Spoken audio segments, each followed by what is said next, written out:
So let's talk about stick figure animation in Adobe Flash. There are many methods to doing stick figure animation, but I will be explaining the method that I use to animate my stick figures. Step 1. Constructing the figure.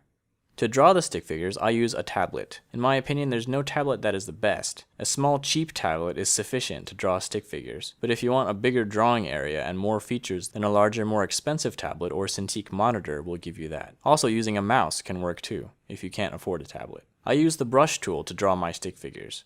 Raise the brush size to the maximum size and zoom in. Flash's brushes do not change size when you zoom in, so you have to make sure to be at the same zoom level every time you draw, or else the brush size will change. With the maximum size brush, you have the most control. Make sure that object drawing is turned on by hitting the J key or clicking here. This ensures that the stick figure's body parts are separate from each other, allowing for easy manipulation. Once you've drawn your figure, select the head and turn it into a symbol by pressing F8.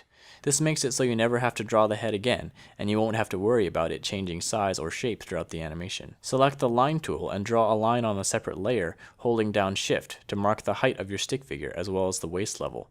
This gives you a guide to ensure that the stick figure is the same height and proportion throughout your animation. Step 2. Main poses.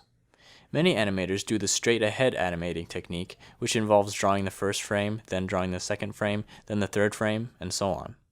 I prefer the pose-to-pose method because it allows me to plan the whole movement ahead of time, so I know how it will end before drawing every single drawing.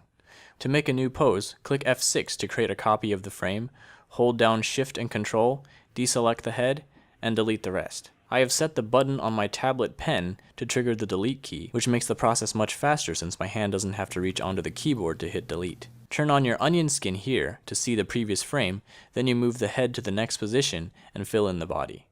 Then repeat the process with the rest of your main poses. You can view your poses in order by hitting the period and comma keys. Step 3. Space out the poses. Now you're going to space out the poses. You can hit F5 to add frames, or click and drag frames around. I usually start by adding 3 frames per pose, allowing me to add a single drawing in between each one later. Then adjust it so that when you play it, the timing makes sense. You might need to add frames to make it slower, or subtract frames to make it faster. Step 4. In between. Now it's time to in between.